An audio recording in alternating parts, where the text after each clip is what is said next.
He's a perfect example, isn't he, of service leadership. This is like the type of leader who I would just absolutely strive to be. The other thing about having a clear vision but then liberating people, what are some of the discoveries for you? Yeah, I've just loved how every single one of these leaders have lived a completely different life to become a CEO to where they are now. There are some amazing women coming up in season 2 Yeah. you mustn't miss. And the thing that I took away is this power of creating value for people beyond yourself.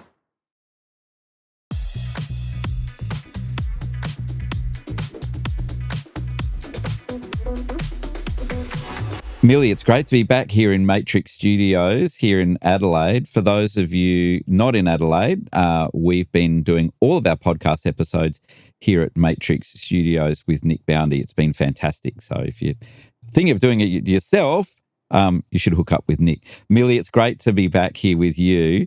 It's good to be back. Thanks, Paul. I've had a baby since we've You've been kind of busy. In last season, I was very pregnant. Baby's been born, and here we go again. Here we go again. We're going to do a reflection on what sort of things we discovered in season 1 and what some of those observations were. We're going to give you a bit of a hint as to who's coming up and what sort of things you can expect from season 2.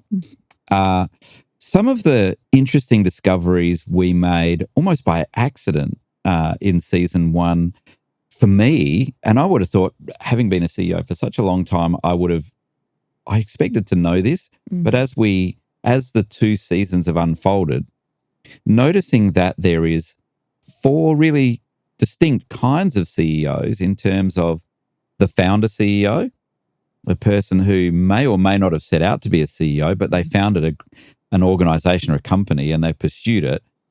And because they've been really successful at it, they turned into a CEO. Mm-hmm. The entrepreneur, right? The entrepreneur CEO, yeah. Mm-hmm. And then we discovered the pro CEO, and we met people like Adam Koch and Liz and Todd Roberts, professional CEOs who were always going to be CEOs, and so they're really focused on the craft and of being a CEO. Climbing their way up to the top and doing an amazing job doing so. Yeah, and it was intentional. And then we discovered the intergenerational CEO, and we've got a few of those coming up in season 2 and maybe even in season 3. But in the intergenerational CEO, again, a bit like an entrepreneurial CEO, they didn't seek it out, but it's expected of them or they became it. And so leading as an entrepreneur, but of an intergenerational business. And then the final one that we discovered was a public sector CEO. Again, somebody who bit like a professional, but nothing like a founder, nothing like an intergenerational CEO. So a whole different style again. And all of these different ways of unpacking conversations with CEOs, I didn't expect to happen. And so that's been a really fun discovery for me. Yeah. What are some of the discoveries for you?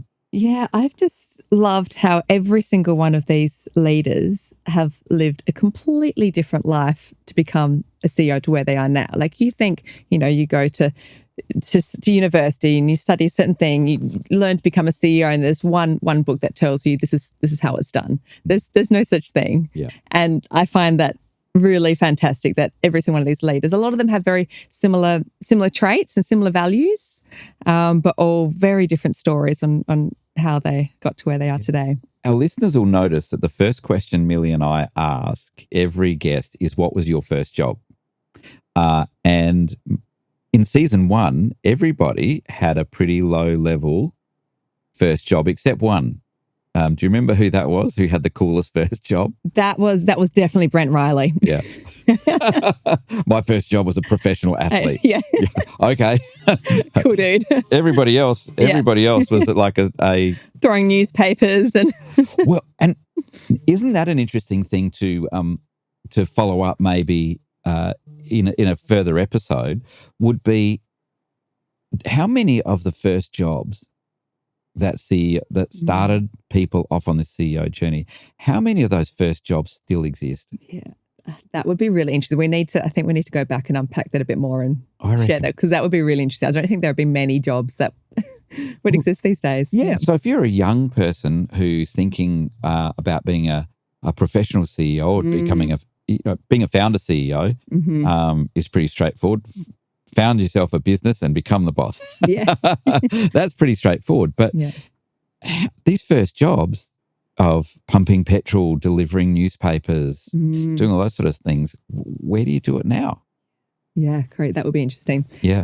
So what were your top? Well, there were four big themes that came out. I think all of them had a strong sense of self-belief.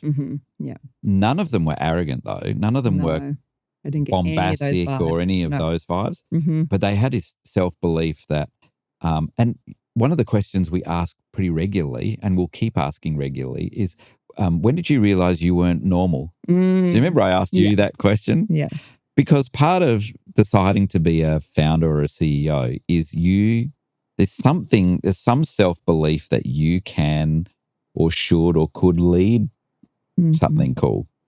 So that self-belief was a big thing, which of course, conversely, and you talked about this, Millie, if you haven't been back to all through our episodes, Millie was episode 1 and she was fantastically awesome. And one of the things around self-belief in Millie's podcast was her complete lack of it to start with. Yeah, that's very true. And so some of our CEOs that we talked to were didn't go as much. They weren't as brave as Millie saying, well, I lacked it completely to start with. Yeah, that's true. All of them talked about not centering their success around them, that they surrounded themselves with good people.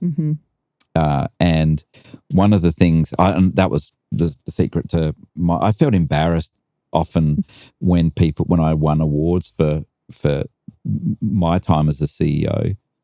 And the reason I felt embarrassed was like, it wasn't me, it was everybody else. I just got to hold the flag. Yeah. But I was surrounding myself with really clever people. So it was the good people. They were really good, and Darren was really good at summarizing it. But every one of them displayed the ability to manage themselves. They were able to self-regulate and not let the nerves. And again, if I reflect on yours, you started off by saying, well, I really didn't have self-belief, but you did not let it define you. You overcame it. And so all of the CEOs, Tammy was amazing talking about some of the, as she came up through her career and in her family and all those different things around managing herself and not being defined by what sort of setbacks you had. And of course, Brent Riley, what a story of not being owned by his setback. The ultimate resilience story, isn't it? Absolutely incredible. And then Chris talked about, and all of them demonstrated this, but Chris talked about AI is going to take your job. So get ready for change. Get ready to redesign your job. But every single one of our CEOs, you could tell, was like alert, curious. They were ready for the world to change on them. Yeah. What were some of the things we started this journey together, and I love working with Millie and her team at Milko. Just do a fantastic job, and I really love working with them as a couple of CEO Advantage growing. Love seeing Milko being part of that, and Milko's been part of all of the stuff you see in the background has been done by Millie's team, and the podcast, of course, with Nick's team. So we've got some really young, ambitious businesses that work with us, and I love that. That really brings me energy. But I'd love to hear from you, Millie. What did you take away from season 1? What are the key learnings? Well, should we go through a quick summary? I've got some little notes, one by ones. Yeah. Because I like that style of just, analysing it all, and then I go back and summarise it all. So starting off with Adam. He was the CEO of Sweat. So what I noticed about Adam, I found him that he had so much respect for the founder's vision. and the customers, the team. And I really could see that come out of him, this like high level of respect. And I feel like that made him such a beautiful leader, that it was, this is the founder's vision and I'm going to help them reach it. So that really stood out for me. What did you think about Adam? The thing that I loved about, I'd forgotten about that with Adam. That's beautiful. And the other thing about having a clear vision, but then liberating people to be part of that vision and describe their role in it and add to it. And Adam was open to taking feedback. So here's the goals that we're going for, and here's the things that we want to do. But then giving the people responsibility for owning it as well and taking on that feedback. I love that. Yes. And there was a quote that he said that really stuck by me was, if you want to build trust, you need to demonstrate value. Yeah. And that's, I think, it's fantastic. So that was Adam. Then we moved on to, any more on Adam? No more from Adam, but I know you're not going to raise this one, so I'm going to raise it. Bring it up. Was Millie, because she's not going to talk about herself, but I'll talk about you.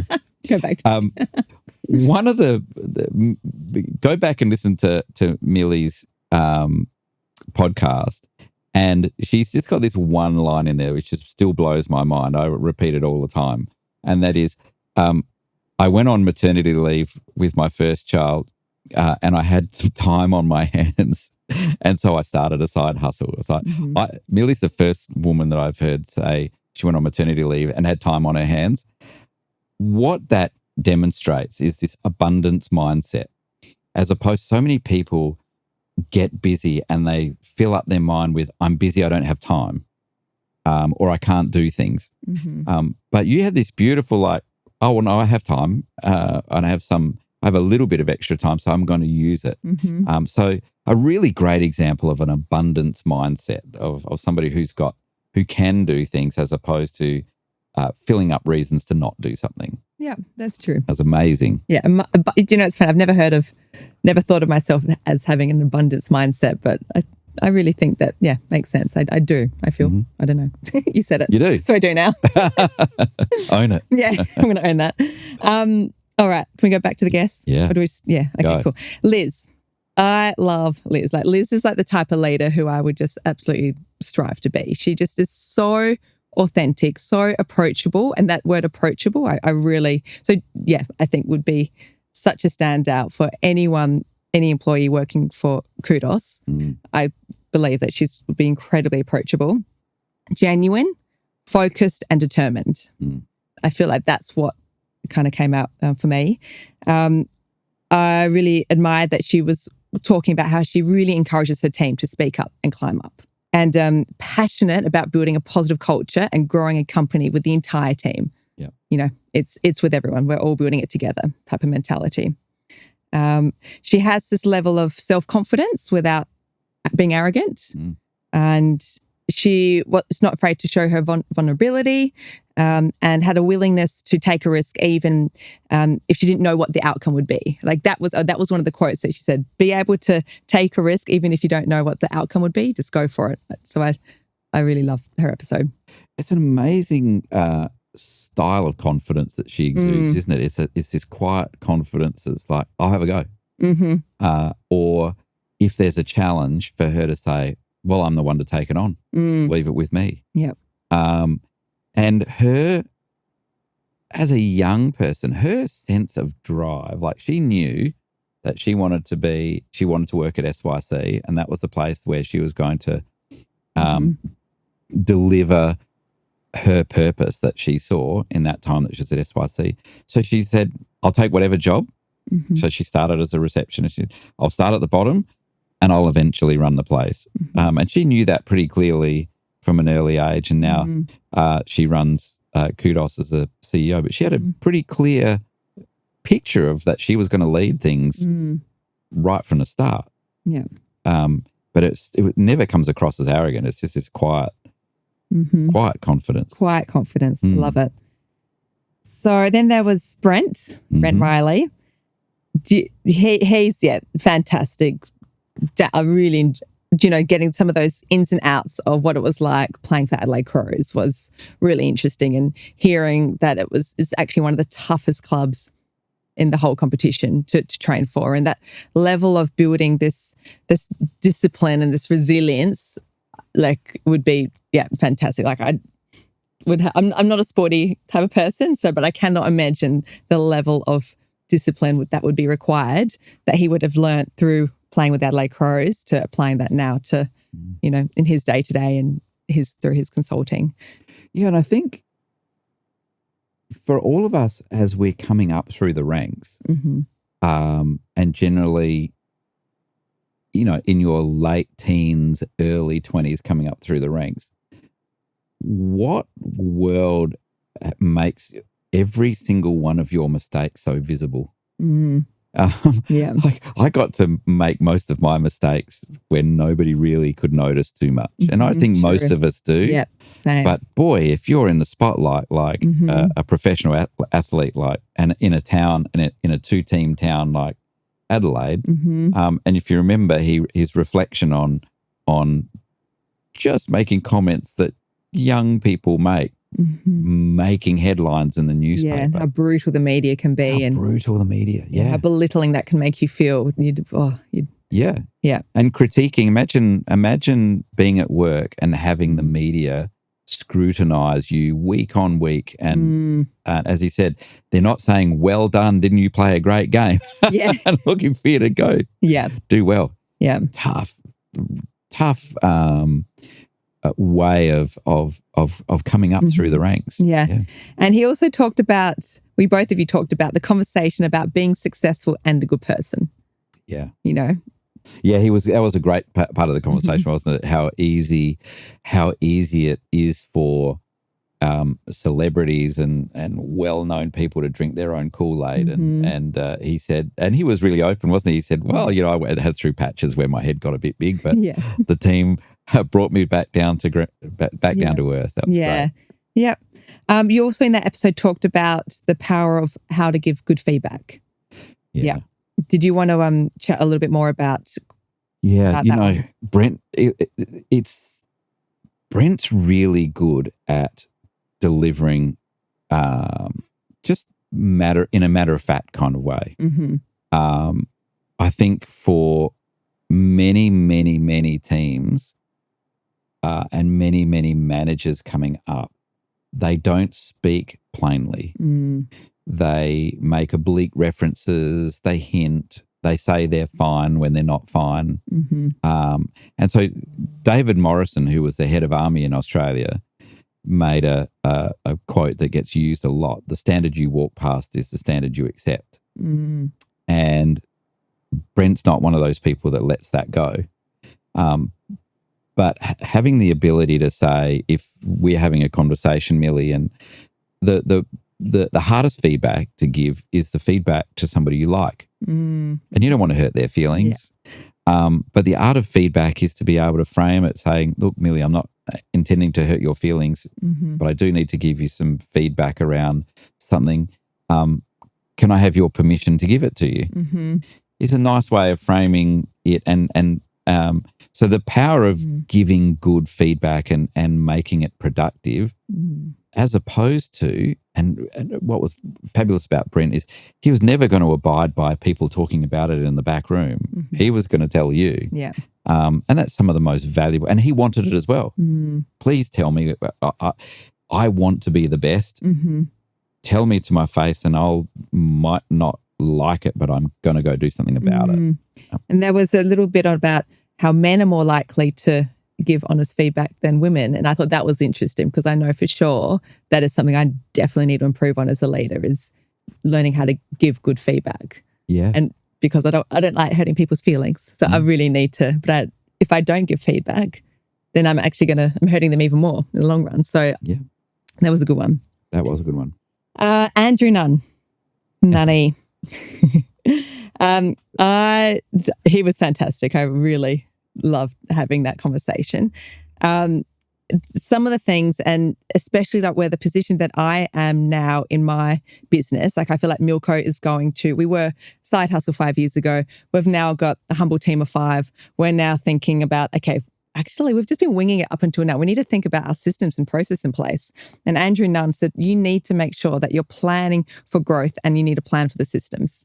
So that's something that has really, resonated with me. So I found that whole, like, it was like, okay, I need to listen to Andrew Nunn. And he talks about how to be a boss and a friend. Yeah. And what do you think, Paul? Is that possible to be a boss and a friend? It's a tricky one, but I think the answer is yes. I think the answer is yes, as long as the relationship you have as friends knows that when we're at work, if work things have to be done, then work things have to be done, and to create that separation. I'm not a believer that everyone at work can be your friend. In fact, a very small number can actually achieve that, because it's a very dangerous game. There's an old saying that says familiarity breeds contempt. And so I never go to work to make friends. Work is not the place where I'm auditioning for new friends. So I'd be very careful around that. But wasn't Andrew's, the credit that he gives to others, like surround yourself with really clever people? Yeah, that was my next point. Yeah. How about the size of the risk, the risk appetite for him and his wife to sell their house and then guarantee the salaries of the employees with their equity and believe that they were going to be successful? I mean, what a mind-blowing risk appetite, and talk about self-belief. Yes, yeah. Stunning. Yeah, amazing self-belief. And he talked about, he said, what did he say? I've got it here. If you focus on clients and staff being happy, that's where the success comes from, rather than focusing on money first. My business is here to make money and I'll figure out the happiness of my team later on. It's first, make your clients and your staff happy, and then money will naturally come. And he's spectacularly successful as a, and it's again, there's that authenticity too. Yes. Yep. He's a genuinely energetic and nice person. Yep. Nobody's fool, but at the same time, genuinely believes in making people happy. Yeah, definitely. The value creation mindset was the mindset that he has. Value creation mindset, yeah. You create value and money will fall out. Exactly, yeah. So that was a fantastic episode. Then we moved on to Tammy Barton, CEO of My Budget.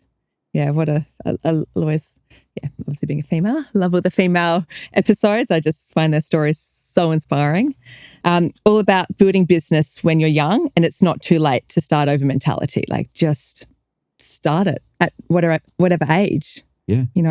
And what was really interesting with Tammy is that she worked in a job in an accounting firm. She came up with the idea in the accounting firm, and they kind of went, that's not really a thing. So she left and said, I think it is a thing. And boy, weren't they wrong? Yes.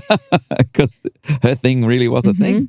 And the level of risks that she had to take back in the day, especially when investing in tech. Yeah. Like, that was some pretty ballsy moves back in the day that, when investing in tech wasn't a big thing. And, nowadays it's so much more affordable and quick to, invest in certain amounts of tech. She was like, no, we're going to create this platform from scratch. Yeah. Fantastic. And how beautiful was her approach? So many companies offshore tech and customer service. Yes. But how beautifully did she speak about her offshore crew with Sri Lanka, going to Sri Lanka, meeting the female owner. She called her her Sri Lankan counterpart, her Sri Lankan Tammy.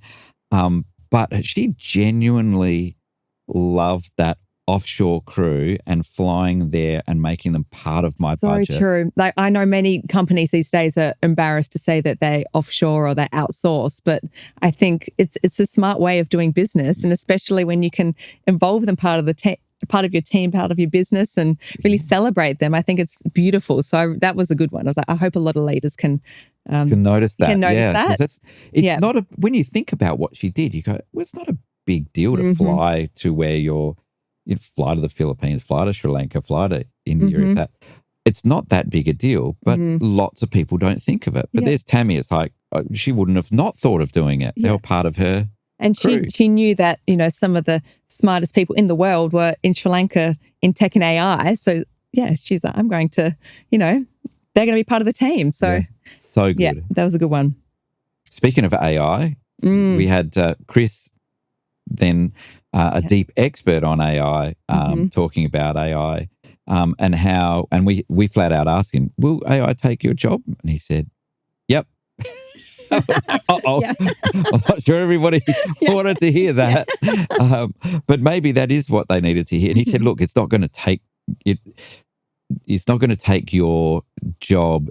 It might take your tasks. And you might need to think about how if your job is an assembly of tasks and you're really wedded to that, then AI is probably going to upset you. Yes. But AI creates the opportunity for you to reinvent yourself in the way, and if you're one of those people, it's going to be fine. Yeah. But there'll be lots of people who are fighting it. What did you take away from the Chris conversation? From Chris's, this is what I loved about Chris. He has this right from the start. If you don't understand how something is built, how are you going to understand it? Yeah. And that was what I also loved about Chris is that he was just want to learn as much as possible from anyone that he's worked with in his entire career to date. He's like, what can I learn from? And who are the smartest people I know? How do I understand this if I'm going to run it and own it? And he's a smart guy, Chris.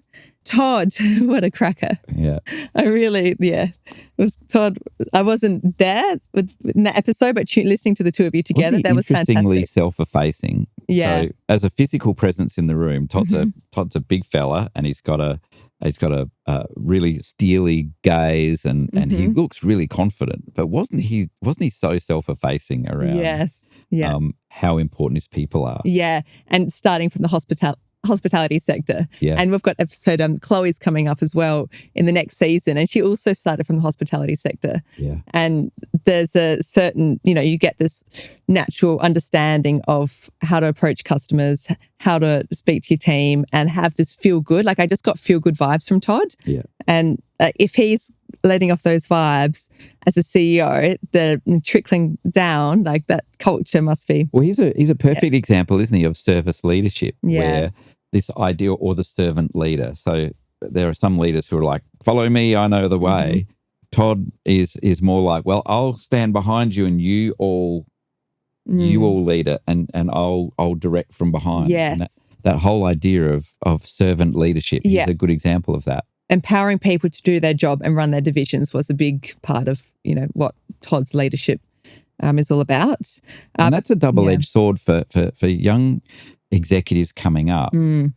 Liz, when I asked Liz about this, bit like working with Todd, Todd lets his staff and he expects them, like you're the expert, you do your part, but then he expects them to do their part too. Yes. And while that sounds exciting, that level of expectations are quite a heavy burden to take on. And then he talks about, or you both talk about, the balance between new innovation and keeping things moving efficiently. Like that's the ambidextrous challenge. How do we keep running the business that's always been working and not get blindsided by innovation? And how there's lots and lots of studies at Harvard and Stanford in particular, where the existing business as usual, crushes innovation. It has ways of doing it. It has a language for doing it.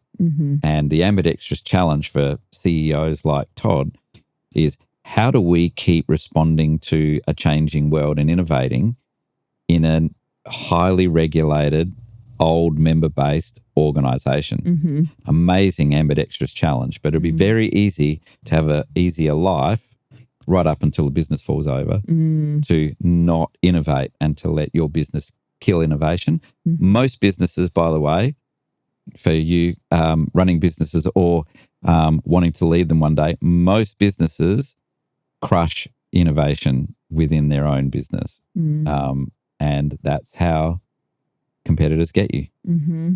Yeah. I think that's because every leader wants to, make sure we're involving innovation. There's also, you want to improve systems, you want to improve automation. So it's a challenge. I'm even finding that with my little Milko. Yeah.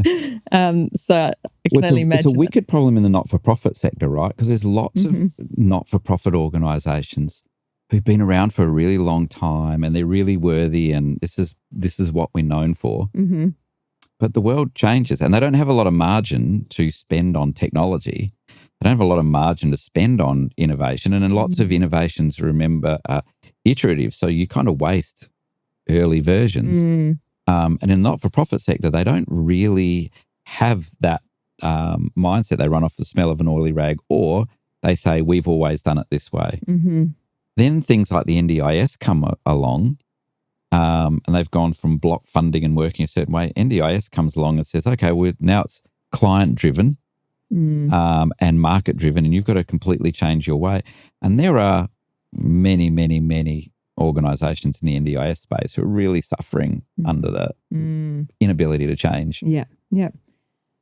I loved how Todd mentioned what he needs to improve as a leader. He was so open in that episode, and he knows his flaws, and he said, this is where I need to improve on as a leader, and I admire that. Yeah, me too. I really admire. Not many leaders they'd be too scared, I think, to say admit their flaws. It's a level of self-belief again, isn't it? We talked about to have such self-belief that you can be open to saying, I don't know everything. Yeah. And being prepared to future cast and back solve. Yeah. Which there'll be a lot of content, I think, around that. Love that phrase, future cast and back solve.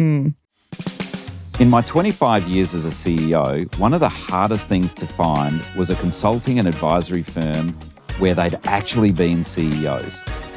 I created CEO Advantage to be the advisory firm I was looking for.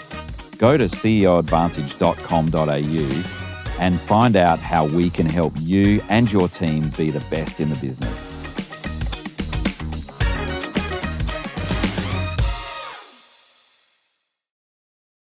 The risk of not having a mentor, which is just exactly what you're all about and why you're here. And if anyone is thinking about, whether or not to work with you and CEO Advantage, there's a risk. If you don't have a mentor right now, then that's a risk.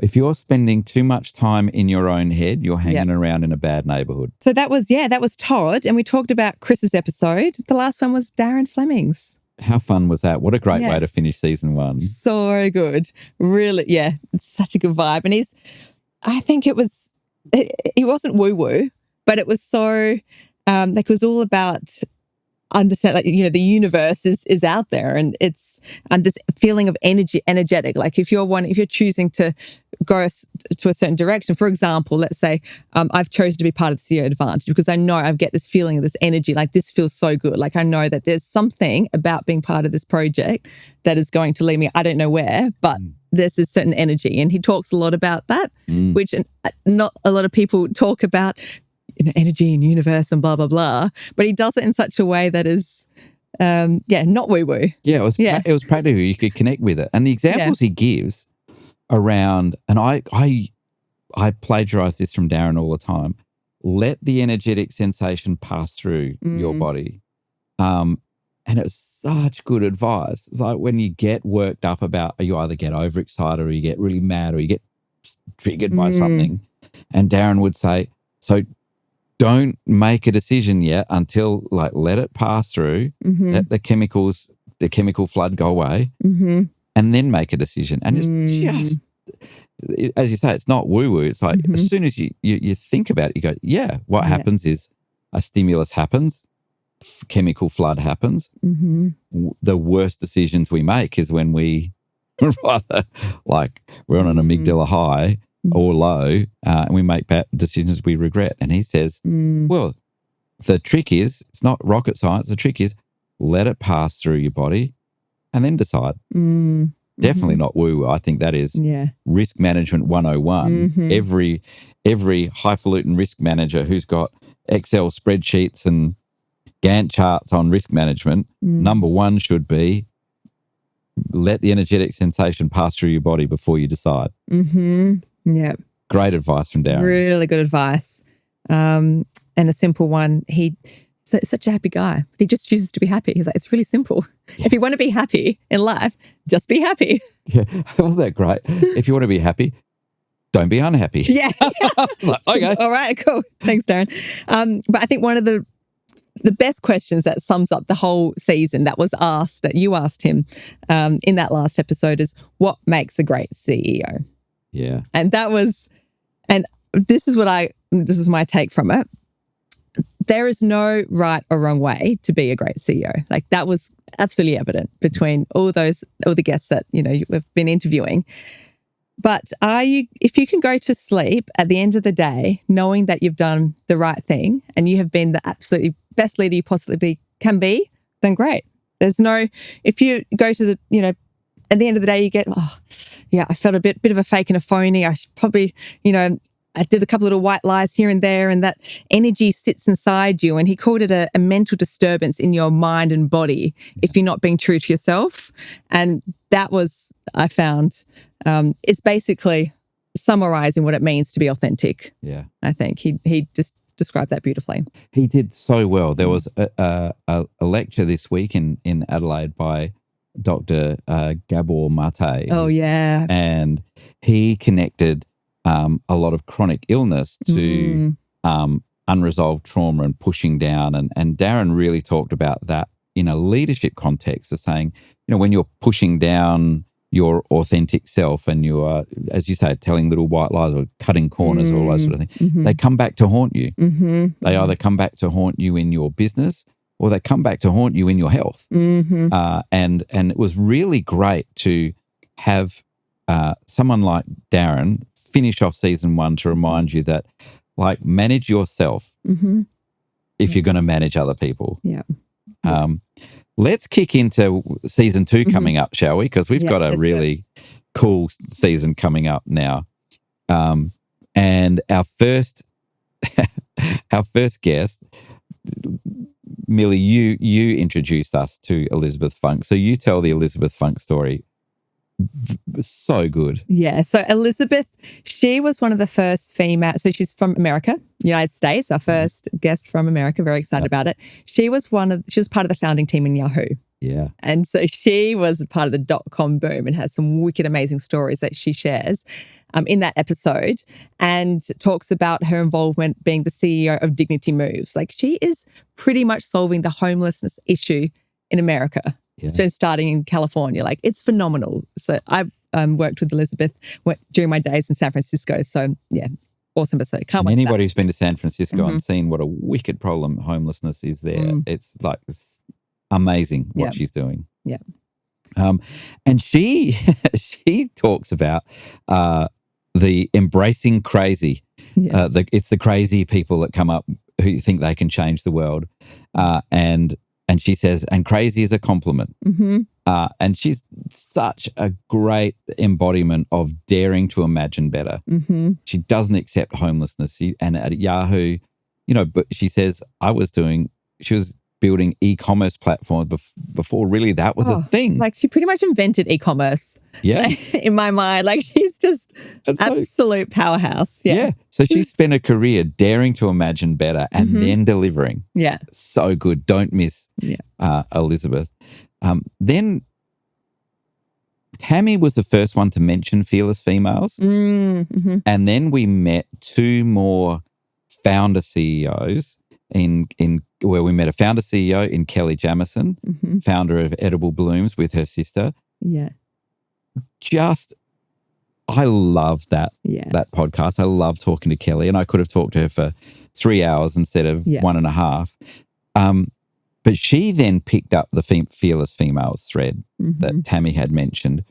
And then Chloe goes on to, Chloe Kempe from SA Care, she goes on to mention Fearless Females. And the thing that I took away from Tammy, Kelly and Chloe is this power of creating value for people beyond yourself. They are immensely successful, wonderful, smart, good humans, really powerful women, yet it's not enough. They then started the Fearless Females Network to foster entrepreneurship and leadership amongst other women, some, and irrespective of their age or vocation. And so this idea of generosity and abundance, not just for themselves but for others, is going to be so much fun. Yeah. There are some amazing women coming up in season 2. Yeah. You mustn't miss. And the fact that they're balancing with family life as well. Like, I just like, yes. Yeah, well, of course you would identify with that because you're the best at it. Speaking of which, we had Alex, who runs Big Smoke Media Group, and she's expanding to just open last year her office in New York as well. So cool. And she's young and ambitious, and to sort of hear the way she talks about growing her business. Then we've got Joe Sofra, who is the CEO of ANC Couriers. The thing that you'll take away from Joe, if you're thinking about a career as a CEO, is Joe's got he's a doctor. He's got a PhD in, I think it was minerals or one of those mineral sciences. But he's not the CEO of a mineral company. He's the CEO of a courier company. So the career you start off in may not be the one that you are most successful at. And it's a beautiful one with him. And then speaking of other beautiful men, we talked to Craig Rigney, who's the CEO of Corner Windmill Yunti, which is an organisation dedicated to the welfare and the prevention of violence in Aboriginal communities. And he was our first example, really, of an accidental CEO. One who his organisation is growing and growing and growing because he's passionate and people are following him, and he's called upon by government and communities to do this great service. And you call him a CEO, and you can see in this interview how reluctant he is to really own that. He's kind of, you can see that on one hand, he's like, well, as I have to be the CEO because I'm leading this change and I'm leading this amazing work. But then there's all of this CEO stuff that sits uncomfortably with him. It's a beautiful interview. I haven't actually met Craig, but at the CEO Advantage launch, my husband Remco had a really good chat with Craig, and Remco said that out of everyone he was mingling with at the network, he loved his chats with Craig as a person, leader, everything. So I can't wait to actually listen to that episode because it's going to be new for me. He is beautiful, and one of the things that's challenging that Craig and I talk about is this notion of virtue fraud, where you get organisations aligning themselves with causes because of their ESG or social responsibility, all those sort of things, but then only doing it when it's popular and then fading away when it's not popular anymore. Be interesting in today's world with some things happening in other parts of the world where virtue is now sort of being killed off to some extent. It'd be really interesting to see where that goes. We then, in season 2, we've got Ricky Sydney. It's also from Digital Human Assistants. All I'll tell you about Ricky is it's super interesting, but get ready for automation. Get ready for automation. To listen to that one. Oh boy. And then we've got three more, all men in this case. We've got Chester Osborne. Yes. I mean, Chester's a legend in the wine industry, and just the most fantastic person. He's a really good friend of mine, and I really love Chester. Chester is an intergenerational leader, and he talks about his daughters now coming in, and I think Chester was the 4th generation Osborne to run Darrenberg, and now his daughters are going to be the 5th generation and getting ready for them. But he brought this idea. We talked about with Todd this idea of running business as usual and innovating at the same time. Chester's like the bionic version of that, right? I'm running I'm the custodian of an intergenerationally important company, yet I embrace creativity. Yes. So this is the one thing that stood out for me with Chester was his persistence in his creativity. Like we all know Chester has the most crazy, amazing ideas, And the persistence in trying to convince the board and his family, no, we're going to make this cube. This cube is going to be fantastic and it's going to bring people from all over the world to the cube. Let's do it. And the persistence in making it happen. Yeah. He made it happen Awesome. when lots of people said he was crazy to do it, and he did it. One of the things that Billy and I had as a question for Chester, because he sent it to us we asked them for a bio, everybody for a bio, and what, some of the things that they're pleased with. Do you remember there was something that Chester sent us that we forgot to ask him about, but we can do it now. Yes. And it was so beautiful. He's got in 1989, he was a finalist in the Clio Bachelor of the Year. And it was I'm going to find that magazine or that photo. We need to ask Chester for him, because that... Isn't that just the most beautiful thing put on your bio? Love Chester. What a good guy. So good. Yeah. Then we've got Trent Driver. Mm-hmm. Trent Driver is not a CEO, but a principal of a school, a big school. And the thing you'll take away from that is, and I never really had thought about too much about being the school principal of a really big school, is I've referred to him as, he's the mayor of a small town. Yeah. Because he's got current students, past students, future students, past parents, current parents, prospective parents, teachers. The teachers union. You've got government. You've got a board of governors. You've got so many stakeholders, and you've got big property to manage, big assets. It's an incredible job. I hadn't really given it as much thought as I should have, but great conversation with Trent and about and his love of teaching and love of learning. Yeah. It's really good. Definitely. And our final one in season 2 is Steve Mabbs, who's one of the founders of Edginton. Edginton's a company that I've worked with when I was at SYC and am currently working with a CEO Advantage with a client. Steve's just got a beautiful style and a beautiful way about him and a beautiful way of managing people and thinking about people. But I think the other thing with Steve, for anybody out there who's had a business idea but has had a job for most of their life, Steve is a great example of it. It's never too late to start a business. You can be later in your career and decide you're going to do it on your own. And Steve teamed up with some other people, and who a bit like Tammy, sort of where he was didn't really value the way he thought it could be done. And he's built in a very short period of time quite a large national business with hundreds of staff from scratch. Just incredible. That would be a good one for your CEOs in transition. Yeah. And so that's season 2, folks, coming up. We're going to do more than 2 seasons. Nick, who we work with here at Matrix Studios, merely introduced me to him. And I first said I wanted to do a podcast because I've got lots of interesting friends who I like talking about CEO stuff with, and I hope that comes across to you guys. Nick said to me, only 20% of podcasts get past season 2. So we put 2 seasons in the can before we released them. So we are going to be in the top 20%. We are. And we're going to start recording season 3 while you're enjoying season 2. And Millie, I'm really stoked that you're part of this. And I'm looking forward to our guests in season 3. Yes, already lining up. We're going to be lining all those up and doing those while you're enjoying season 2. So enjoy. Stick with us on the CEO Advantage podcast. We love having you along. Thanks for listening.